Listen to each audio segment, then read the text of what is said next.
Assalamualaikum warahmatullahi wabarakatuh. Selamat pagi, siang, sore, dan malam. Kepada yang terhormat Ibu Ulfa selaku dosen pengampu analisa laporan keuangan kelas C, serta teman-teman yang berbahagia. Di sini kami dari kelompok 3 akan memaparkan materi terkait analisis aktivitas pendanaan.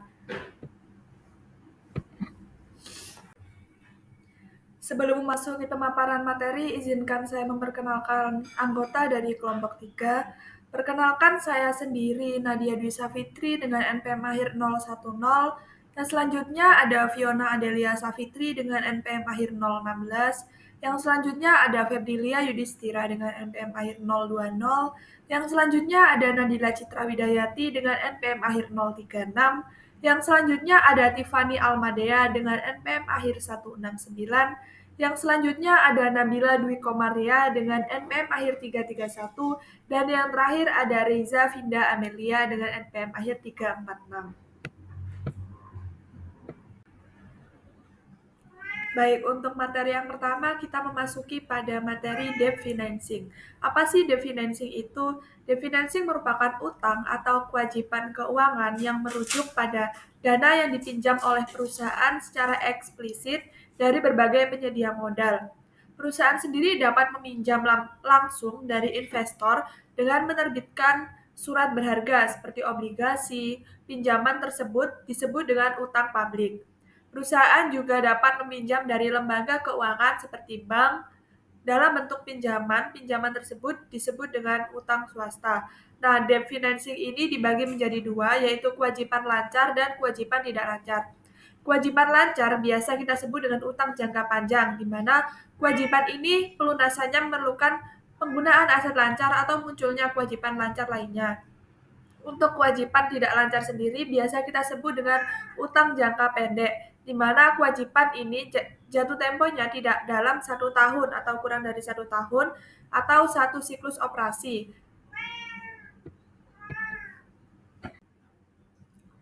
Nah, yang selanjutnya kita akan membahas terkait fitur penting dalam analisis kewajiban. Di sini terdapat poin-poin penting dalam analisis kewajiban. Yang pertama yaitu ketentuan utang seperti tanggal jatuh tempo, tingkat bunga, pola pembayaran, serta jumlah. Yang kedua ada pembatasan pemakaian sumber daya dan pelaksanaan aktivitas bisnis. Yang ketiga ada kemampuan dan fleksibilitas untuk memperoleh pendanaan selanjutnya. Yang keempat ada kewajiban untuk modal kerja, perbandingan utang terhadap ekuitas atau debt to equity, dan ukuran keuangan lain.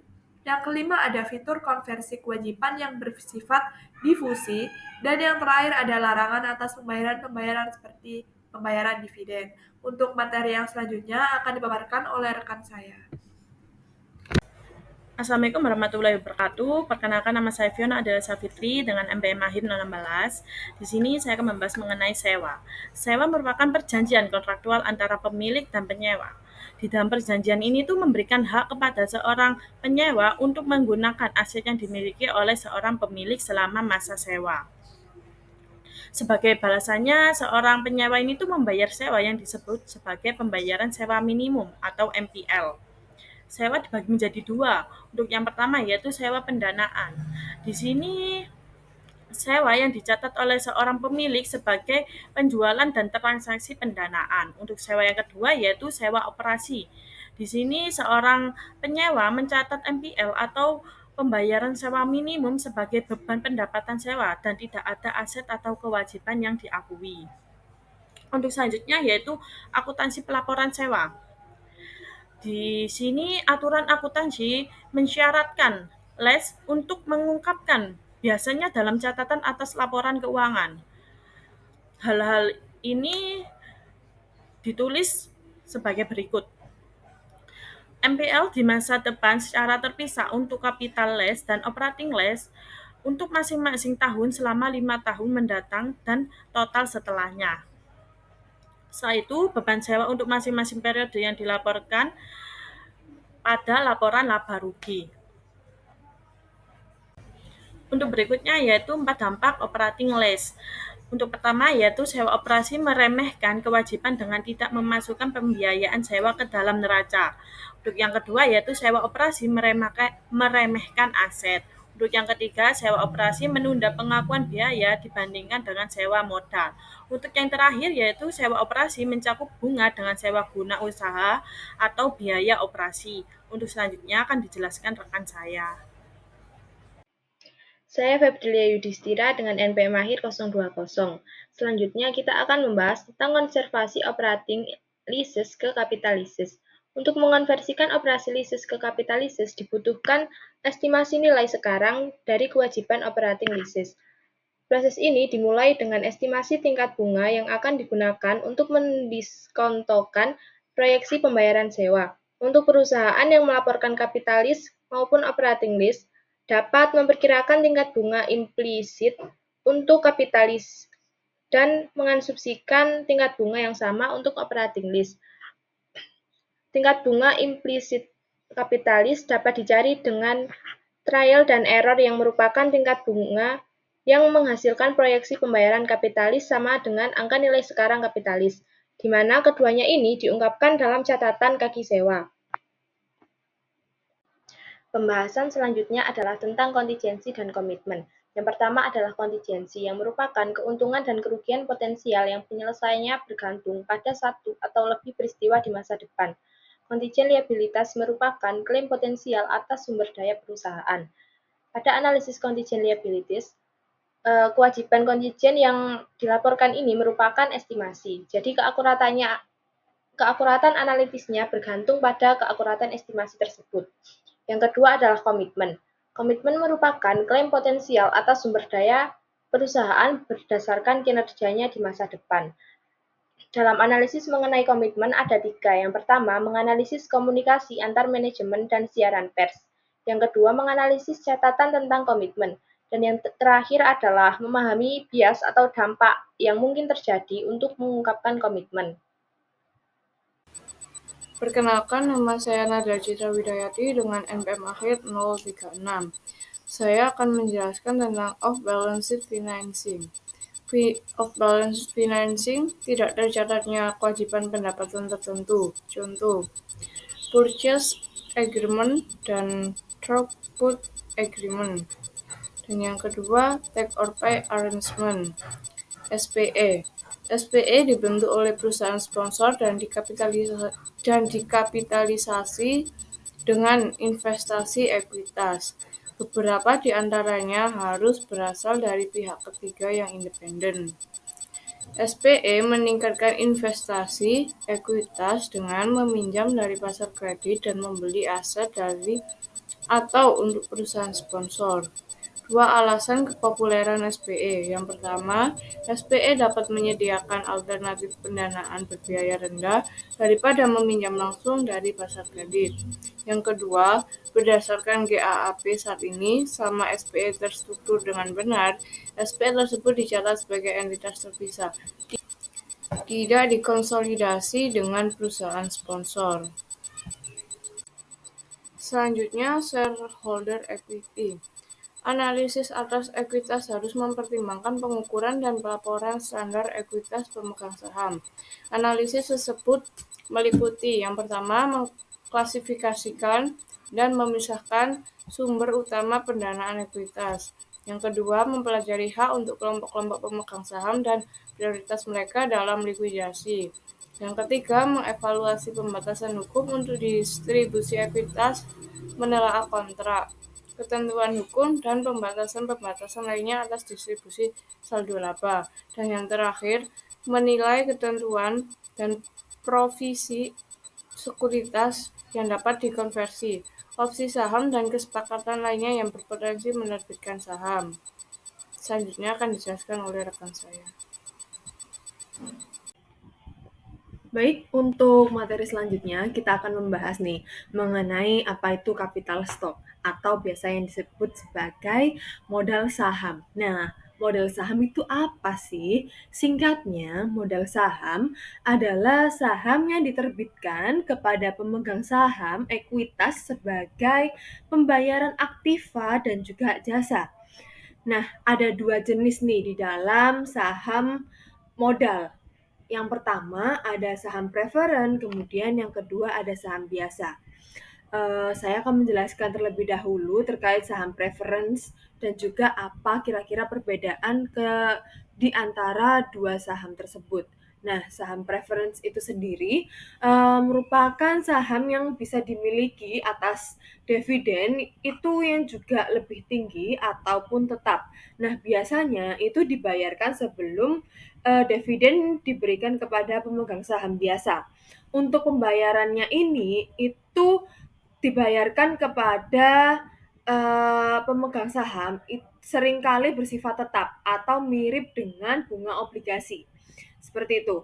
Kemudian untuk hak suara ataupun hak kepemilikannya itu cukup terbatas karena pemegang saham preferen ini biasanya tidak memiliki hak suara dalam rapat pemegang saham, sehingga mereka tidak bisa ataupun tidak memiliki kendali atas keputusan manajemen perusahaan.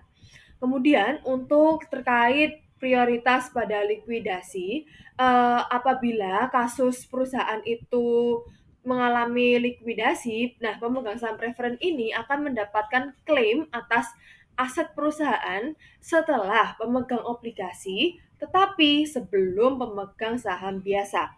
Seperti itu. Kemudian untuk konferensi ke saham biasa, itu ada beberapa saham preferen dapat dikonferensi menjadi saham biasa pada waktu dan juga harga tertentu.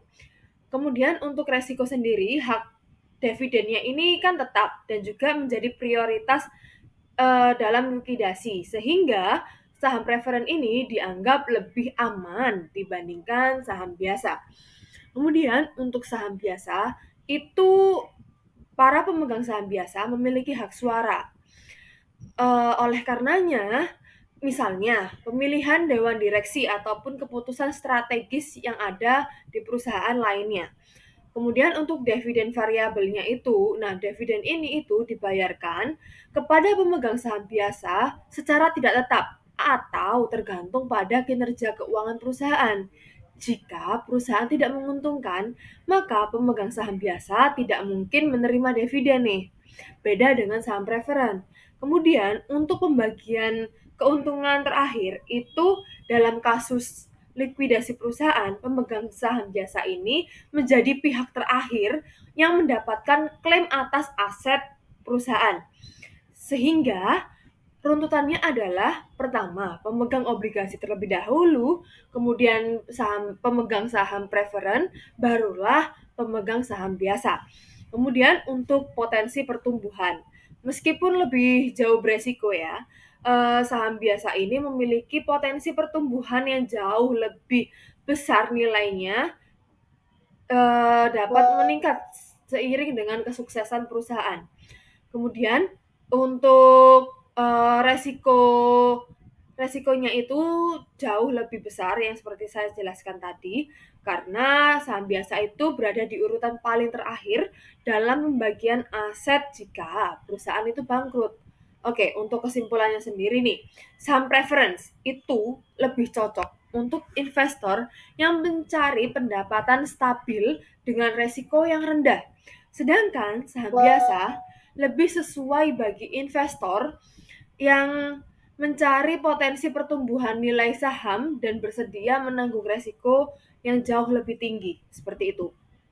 Kemudian untuk analisis modal saham.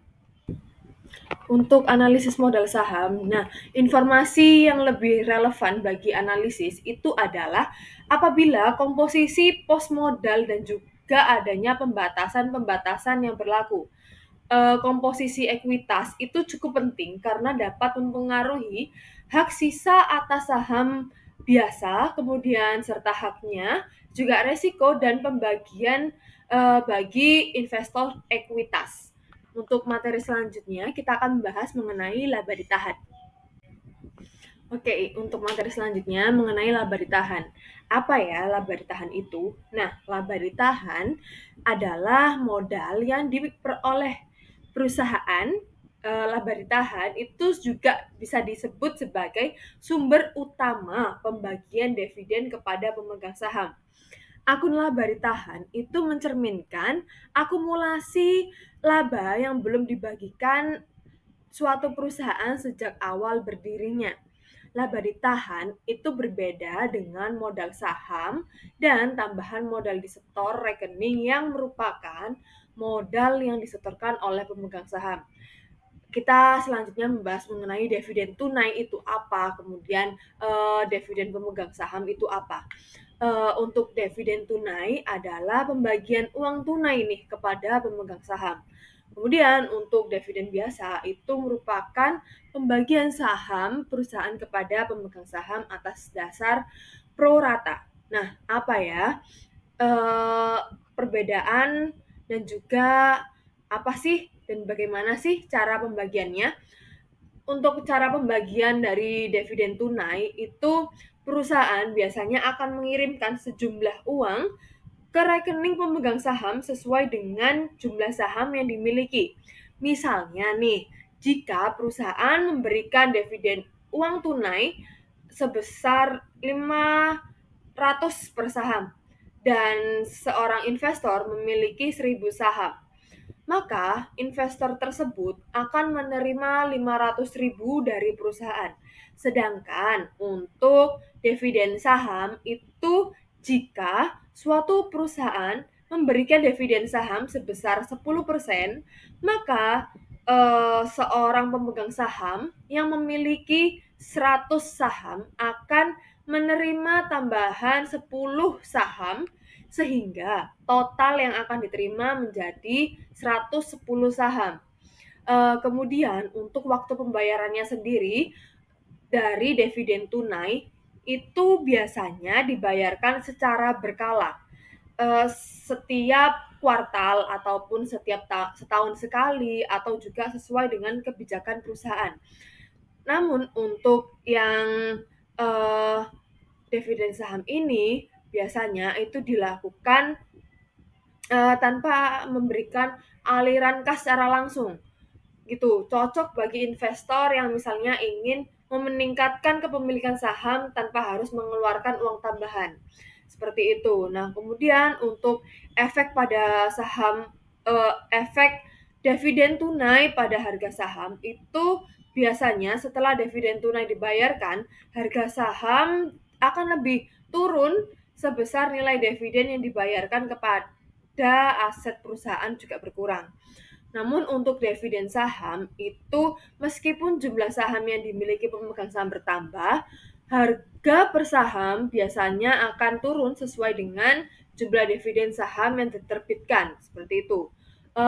Untuk kekurangan dan juga kelebihannya, dividen tunai itu biasanya memiliki kelebihan memberikan pendapatan langsung kepada pemegang saham sehingga cocok untuk investor yang mencari aliran kas secara reguler. Untuk kekurangannya sendiri, setelah pembayaran dividen, perusahaan itu memiliki lebih sedikit kas untuk diinvestasikan kembali ke dalam bisnis yang dapat mengurangi potensi pertumbuhan perusahaannya. Kemudian untuk kelebihan dan juga kekurangan dari dividen saham, itu kelebihannya memberikan peluang bagi pemegang saham untuk memiliki lebih banyak saham tanpa harus membeli saham tambahan. Kemudian untuk kekurangannya, tidak memberikan pendapatan langsung seperti dividen tunai, sehingga biasanya investor itu kurang tertarik seperti itu. Kemudian untuk pembahasan selanjutnya, kita akan membahas mengenai nilai buku per lembar saham. Nah, untuk perhitungan nilai buku per lembar saham ini, itu merupakan angka per lembar saham yang berasal dari likuidasi perusahaan pada jumlah yang dilaporkan dalam akuntansi. Misalnya book value merupakan istilah konvensional yang merujuk pada nilai aktiva bersih, yaitu total aktiva dikurangi dengan klaim terhadapnya. Kemudian untuk relevansi nilai buku per lembar saham, nah itu nilai buku atau book value memiliki peran penting di dalam analisis laporan keuangan. Aplikasiannya itu seperti apa sih? Yaitu yang pertama, nilai buku dengan potensi penyesuaian sering digunakan dalam penilaian kesepakatan penggabungan nih. Kedua adalah analisis perusahaan dengan komposisi besar aktiva liquid Institusi keuangan, investasi, asuransi, dan bank sangat bergantung pada nilai buku. Kemudian yang ketiga, analisis obligasi, kualitas utama, dan saham preference sangat memerlukan penutupan aktif ataupun cakupan aset. Baik, untuk materi selanjutnya akan dilanjutkan oleh rekan saya. Selanjutnya, post-retirement benefit. Terdapat dua bentuk imbalan pasca pensiun. Yang pertama, post-retirement benefit. Ini imbalan pensiun, lalu pensiun benefit di mana pemberian kerja menjanjikan imbalan moneter kepada pekerja pasca pensiun, dan imbalan pasca pensiun lainnya atau other post-retirement employee benefit di mana memberi kerja menyediakan imbalan lain atau non-moneter pasca pensiun, terutama pemeliharaan kesehatan dan asuransi jiwa. Selanjutnya, pensiun benefit ada 4. Yang pertama, nature of pension obligasi, yaitu program pensiun merupakan janji pemberi kerja untuk menyediakan imbalan pensiun bagi pekerja dan menjanjikan perjanjian tersebut melibatkan 3 pihak, yaitu pemberi kerja, pekerja, dan dana pensiun. Ada 2 program pensiun, yaitu definite benefit adalah jumlah dana pensiun ditentukan sesuai dengan yang dijanjikan oleh pemberi kerja, dan definite contribution ditentukan sesuai dengan jumlah kontribusi pemberi kerja pada program pensiun. Lalu yang kedua, pensiun accounting requirement, peraturan akuntansi untuk imbalan pasca pensiun atau ASC 715 for US GAAP and IAS 19 under IFRS sangat mirip baik bagi pensiun maupun imbalan lainnya pasca pensiun atau OPEB. Akuntansi untuk pensiun mengukur biaya expense. Biaya expense ini dimasukkan ke dalam laba bersih atau net periodic pension cost dan mengecualikan komponen yang tidak stabil seperti actuarial gain of losses dari laba bersih dengan memperlambat pengakuan melalui proses amortisasi dan defer. Lalu pensiun benefit yang ketiga, aktiva pensiun dan status pendanaan. Perusahaan seringkali menganggap program pensiun yang didanai lebih sebagai sumber dana untuk mendanai akuisisi mereka. Implikasi program pensiun yang didanai lebih termasuk yang pertama, perusahaan dapat menghentikan atau mengurangi kontribusi dana pensiun sampai aktiva pensiun sama atau kurang dari proyeksi kewajiban imbalan. Lalu yang kedua, perusahaan dapat menarik kelebihan aktiva. Lalu yang terakhir, biaya pensiun.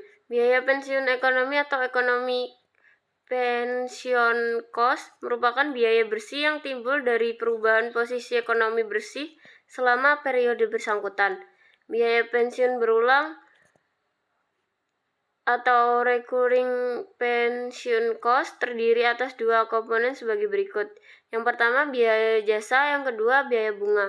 Lalu biaya pensiun tidak berulang atau non-recurring pension cost terdiri atas 2 komponen, yaitu yang pertama, keuntungan atau kerugian aktuaria, yaitu perubahan PBO yang terjadi saat asumsi aktuaria dalam perhitungan PBO direvisi. Lalu yang kedua, biaya jasa. Lalu biaya jasa lalu atau prior service cost timbul karena perubahan program pensiun atas PBO. Selanjutnya yaitu other post-retirement employee benefit atau imbalan karyawan pasca pensiun lainnya, yaitu other post-retirement employee benefit atau OPEB. Merupakan imbalan yang diberikan oleh pemberi kerja kepada pensiunan dan anggota keluarganya. Ciri-ciri dasar akuntansi pensiun OPEB meliputi pelaporan biaya bersih, pengakuan yang ditunda, dan saling hapus. Kewajiban pemberi kerja dalam SFAS 106 disebut akumulasi kewajiban imbalan pasca pensiun. Biaya OPEB yang dilaporkan meliputi komponen-komponen, yaitu biaya jasa, biaya bunga, amortisasi keuntungan dan kerugian bersih, amortisasi biaya jasa lalu, amortisasi kewajiban transisi, dan pengembalian yang diharapkan aktiva program. Selanjutnya yaitu pelaporan dan analisis imbalan lainnya pasca pensiun. Terdapat prosedur 3 langkah untuk analisis imbalan pasca pensiun, yaitu yang pertama menentukan dan merekonsiliasi biaya dan kewajiban atau aktiva imbalan ekonomis dan yang dilaporkan. Yang kedua yaitu membuat penyesuaian yang diperlukan atas laporan keuangan, khususnya neraca. Yang ketiga yaitu mengevaluasi asumsi aktuaria dan dampaknya pada laporan keuangan. Sekian presentasi dari kelompok kami, kurang lebihnya kami mohon maaf. Wassalamualaikum warahmatullahi wabarakatuh.